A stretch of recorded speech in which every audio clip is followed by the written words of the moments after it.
कोयटा में शहबाज शरीफ से नवाब असलम रईसानी और लश्करी रईसानी का सियासी सूरत हाल पर तबादला ख्याल। नवाज शरीफ कुछ देर बाद वर्कर्स कन्वेंशन से भी ये खिताब करेंगे। चिल्ला तो पूरा हो गया मगर उसके असरात अभी तक बाकी हैं। जिंदगी में दोस्ती और दुश्मनी दोनों भरपूर निभाई है। शेख रशीद अहमद की मीडिया के नुमाइंदों से गुफ्तगू। सुप्रीम कोर्ट में फैजाबाद धरना केस की समाअत 11:30 बजे होगी। विफाक का इंक्वायरी कमीशन की तश्कील पर आमादगी का इजहार। आज इंक्वायरी कमीशन को नोटिफिकेशन जमा करा देंगे। अटॉर्नी जनरल की गुफ्तगू।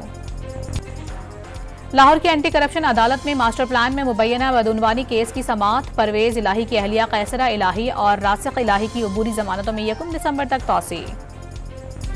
इसराइली फौज का गजा के सबसे बड़े अस्पताल अल-शिफा पर हमला। अहाते में कई बम बरसा दिए। अंधाधुंध फायरिंग भी की। अस्पताल के दरवाजे तोड़ डाले। सहूनी फौज ने अस्पताल के चारों तरफ कड़ा पहरा लगा दिया।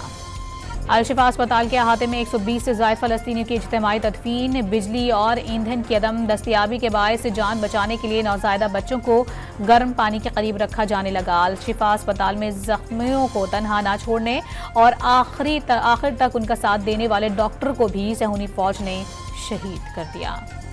तुलकरम पर इसराइली फौज की 15 घंटे मुसलसल बमबारी से इंफ्रास्ट्रक्चर तबाह हो गया। पनाह गुज़ीन कैंप में घर पर ड्रोन हमले से 7 फलस्तीनी शहीद। शहदा की मजमूई तादाद 11,500 तक पहुंच गई। इसराइल का हम्मास के ज़ेरे इंतजाम पार्लियामेंट समेत दीगर इदारों पर कब्जे का दावा। हम्मास ने इसराइली फौज के दावे को मुस्तरद कर दिया।